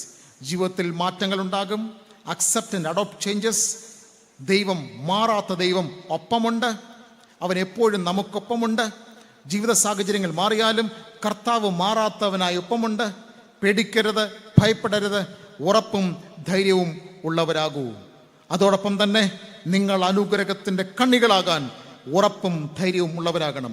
ആത്മീയതയുടെ അനിവാര്യതകളെ ഏറ്റെടുക്കാൻ ഉറപ്പും ധൈര്യവും ഉള്ളവരാകണം. ഇതാണ് ഈ ഭാഗം നമ്മോട് പറയുന്നത്. Be strong and very courageous. ആമേൻ. പ്രാർത്ഥിക്കാം. നമ്മെ തന്നെ പൂർണ്ണമായി ദൈവകരങ്ങളിൽ വിധേയപ്പെടുത്താം. വീണ്ടും ഒരിക്കൽ കൂടെ കർത്താവിൻ്റെ മാറ്റമില്ലാത്ത വചനം ശ്രവിക്കുവാൻ സ്വർഗത്തിലെ കർത്താവ് ഇടയാക്കി. കർത്താവേ, നിന്റെ സാന്നിധ്യത്തിൽ നടക്കാനും നിന്റെ വചനം ഏറ്റെടുക്കാനും ഞങ്ങളെ ഉറപ്പും ധൈര്യവും ഉള്ളവരാക്കണമേ. നമ്മെ തന്നെ പൂർണ്ണമായി വിനയപ്പെടുത്താം. ജീവിതക്രമങ്ങളിൽ മാറ്റങ്ങൾ സുനിശ്ചിതമായും ഉണ്ടാകും. എന്നാൽ മാറാത്ത സാന്നിധ്യമായി കർത്താവ് എപ്പോഴും നമുക്കൊപ്പമുണ്ട്, എപ്പോഴുമുണ്ട്. ദൈവത്തോടൊപ്പം നടക്കുന്നതാണ് ഈ ലോകത്ത്, പ്രത്യേകാൽ ഇന്ന് നമ്മൾ ഏറ്റെടുക്കുന്ന ഏറ്റവും ബുദ്ധിപരമായൊരു നിലപാട്. അത് സ്വീകരിക്കാൻ നമുക്ക് നമ്മെ തന്നെ വിനയപ്പെടുത്താം. എൻ്റെ തമ്പുരാനെ, തലമുറയായി കൈമാറ്റം ചെയ്യപ്പെടുന്ന അനുഗ്രഹത്തിൻ്റെ നന്മയും നിറവും ഞങ്ങൾക്കായി ഒരുക്കണമേ. അനുഗ്രഹത്തിൻ്റെ കണ്ണികളാക്കി ഞങ്ങളെ മാറ്റണമേ. നിന്റെ വചനപ്രകാരം ജീവിക്കുവാൻ ഞങ്ങൾക്ക് കൃപയും കരുത്തും തരണമേ.